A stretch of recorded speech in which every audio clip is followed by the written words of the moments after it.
and you never know what to expect. In fact, tonight I had to grab the keyboard to work out some technical things with Diane, and I dropped the keyboard square in the middle of my drawing after all this time. And so I wish I didn't want to just leave it and not be able to repair it. And I think it's one of those gashes or cuts in my paper that's pretty severe. And I still want to show you, because there's things that you can do and things you don't want to do. And some of this might help you every once in a while just to see the process of not panicking and working something out like this. So let's go ahead and, oh, that's pretty big.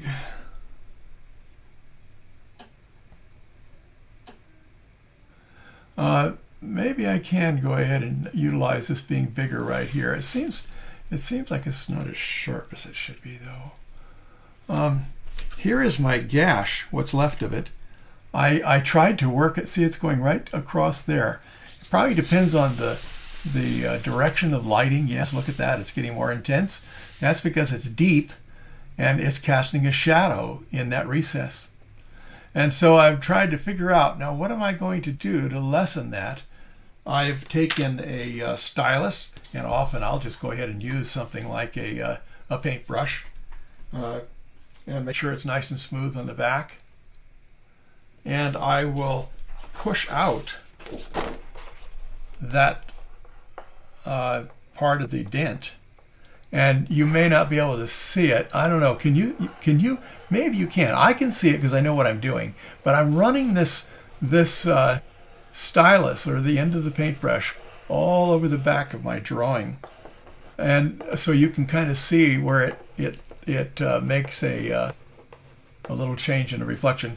Anyway, I wanted to go ahead and take that and push that back. It's right there. And actually, sometimes it'll be an indentation that kind of pooches out on the back. So I took this and I pushed that back in. And then watched that and made sure that I didn't have graphite down inside, I hope. And so then I can take this and I can be running this on the back, and I can watch where that is. And I can see the paper, just lifting a little bit.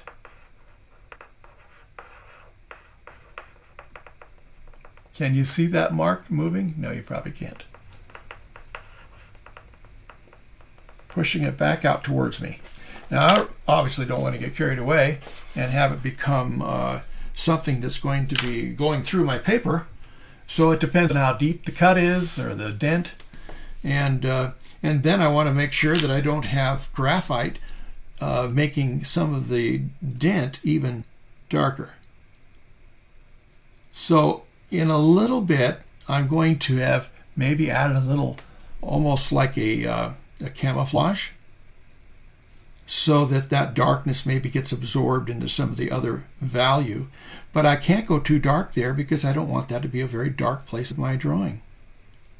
But I don't want to have a white streak, and so I'm coming in there and taking some of that graphite and making sure that that goes right to the edge, but not on that edge of that cut.